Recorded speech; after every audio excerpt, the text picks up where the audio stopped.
Welcome back, everybody, to another deep dive. I have to say, these sources you found for us this time are really something else. Yeah, I thought so too when I first saw them. It's a pretty interesting mix. We've got like these personal notes and then some serious philosophical stuff too. It's almost like, Yeah, it's almost like we're getting two stories at once. We've got this guy, Brad, and we're seeing his personal struggles play out. And then we've got these bigger philosophical questions about, like truth and clarity and all that. right. And it seems like Brad is really trying to find answers to those questions too, especially after his separation from his wife. Yeah, you can really feel the rawness in those transcripts. Like he's just pouring his heart out to these advisors. It's kind of heavy stuff, to be honest. Yep, it is. It is. It's like he's lost in this whirlwind of his own thoughts and emotions, and he's just grasping for something to hold on to. You know what I mean? I think a lot of people can relate to that feeling, though. When life throws you a curveball and you just feel totally overwhelmed when you're drowning in it all. Absolutely. It's a universal human experience. But what's so fascinating here is the advice Brad's getting from these advisors. It's so practical and grounded. Like, focus on your work, your family, keep things simple. Yeah, but there's also this recurring theme about letting go of what they call delusive thinking, right? What exactly does that mean? Well, they're basically telling him to stop getting lost in these unproductive thought patterns. All those what-ifs and anxieties that just keep you stuck in the past or worrying about the future. So instead of getting caught up in all that mental noise, they want him to focus on what he can actually control, right? Exactly. It's about being present, grounded in reality. And there's this really interesting comparison they make to Elon Musk's first principle thinking. Have you heard of that? I'm familiar with the term, but I could use a refresher. Okay. So basically, it's about breaking down complex problems into their most basic truths, like stripping away all the assumptions and conventional wisdom and getting to the core of things. So like how Elon Musk questioned why rockets were so expensive and ended up figuring out ways to build them more efficiently by challenging every single assumption. Yeah, exactly. And even though Brad's not trying to build a rocket, you can still apply that same principle to his situation. Like, what are the fundamental truths of his life right now? Okay, so instead of focusing on what he's lost, he should be focusing on what he still has, like his skills, his health, his relationships. Exactly. It's about building from a place of strength, not from a place of lack and self-pity. And this actually ties in really well with that excerpt from Overcoming Delusion you provided. Oh, yeah? How so? Well, the text talks about separating yourself from what it calls the swamp of negative thoughts and finding solid ground through practical action and service to others. I love that analogy of the swamp. It's so vivid. But what does Brad's swamp look like? Like, how does they actually manifest in his life? Well, we see glimpses of it in his transcripts. He talks about feeling paralyzed by indecision, plagued by self-doubt, constantly replaying past mistakes in his mind. So he's basically letting these negative thought patterns control him and drag him deeper into that swamp. Yeah, precisely. And this is where the concept of bodhisattva comes in. It's a Buddhist term that essentially means cultivating the aspiration for enlightenment, for understanding and alleviating suffering. Okay, that sounds pretty deep. How does that relate to Brad's situation, though? Well, it's about shifting his focus from his own suffering to a broader perspective of compassion and understanding. It's not about denying his pain, but rather transforming it into a source of strength and wisdom. So it's like a path out of the swamp, a way to find solid ground even when everything feels shaky. Right. And the interesting thing is that bodhisattva isn't about achieving some perfect state of enlightenment overnight. It's about setting an intention, a direction for our lives.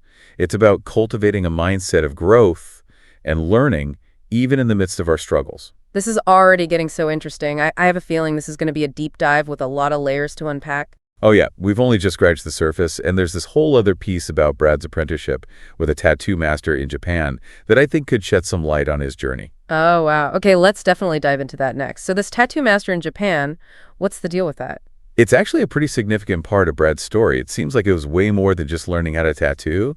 It was like a full-on cultural immersion. He had to learn Japanese and everything. It sounds like this tattoo master was like a mentor to him, almost like a father figure.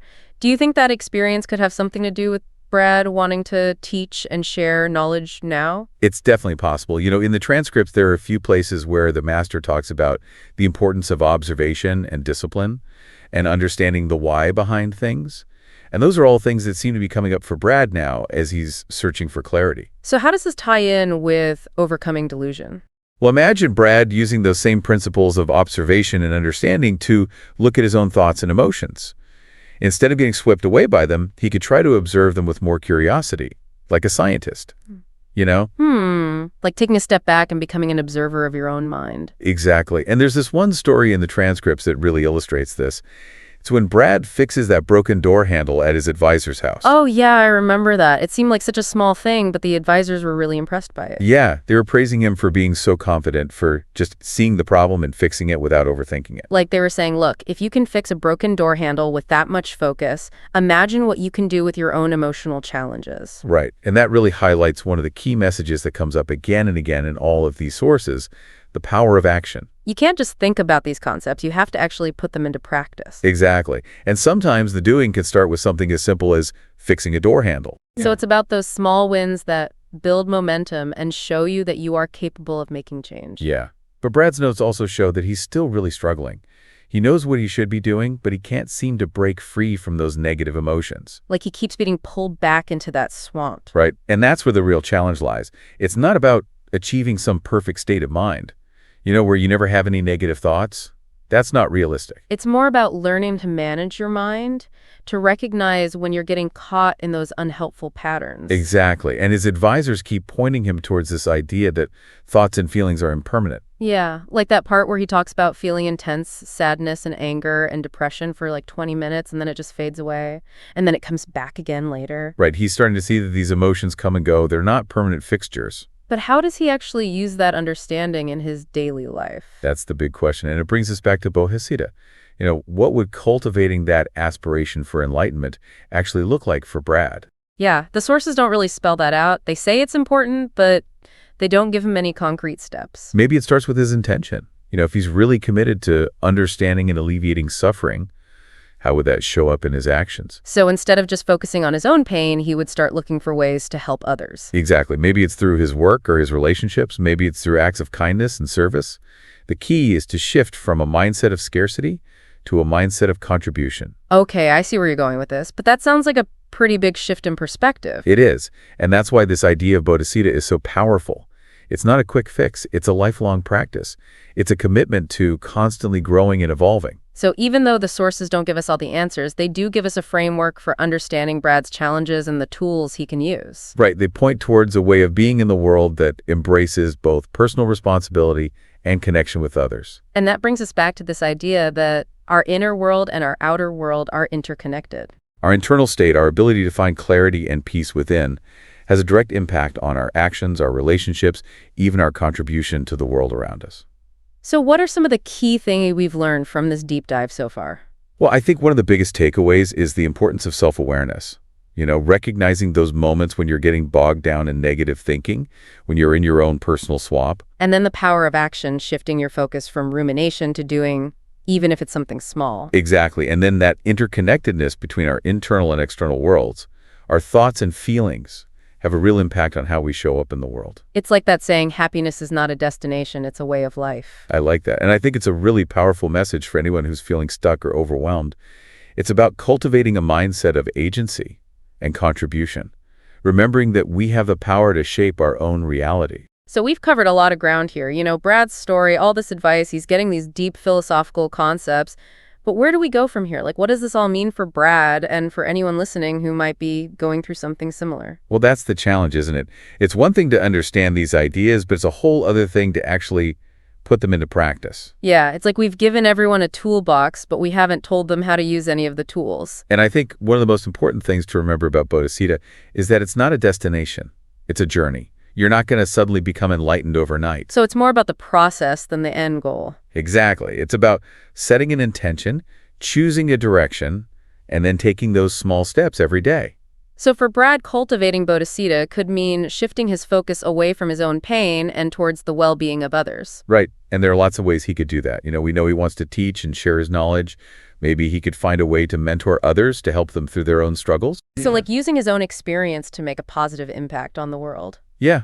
Or maybe it's about being more present in his relationships with his family and friends. Really listening, offering support, being there for them. Instead of getting lost in his own head. Right. And he might find that as he helps others, his own happiness grows too. Okay. But let's be real here. Cultivating Bodhisattva sounds like hard work. It is. It definitely takes effort. But it's not about trying to avoid pain altogether. Because that's impossible. Exactly. Suffering is a part of life. But Gothicida gives us a way to approach those challenges with more wisdom and compassion. So it's not about getting rid of the pain, it's about changing how we relate to it. Right, it's about seeing those challenges as opportunities for growth, as a way to learn and develop more empathy and understanding. This has been such a fascinating deep dive. I feel like we've barely scratched the surface, but we've also covered so much ground. What's the one thing you hope people take away from all of this? I think it's that you don't have to have all the answers to start moving in a positive direction. You might be feeling lost and confused just like Brad, but you can still choose to cultivate bodhicitta. You can still choose to work towards enlightenment and the alleviation of suffering. And how can people start doing that? Like, what's a practical first step? Just notice, pay attention to your thoughts and your feelings without judgment. What are your own personal swamps? What are those patterns and triggers that keep you stuck? Once you start to become aware of those things, you can start to explore different tools and practices that might help. So it's all about self-discovery, really, understanding ourselves better so we can create a more meaningful and fulfilling life. And maybe even help others find their way, too. Well said. Thank you so much for joining us on this deep dive into Brad's story and the power of bodhicitta. It's been a real pleasure to explore all of this with you. And for everyone listening, we hope you found something here that you can take with you on your own journey. Until next time, keep learning, keep flowing, and keep diving deep.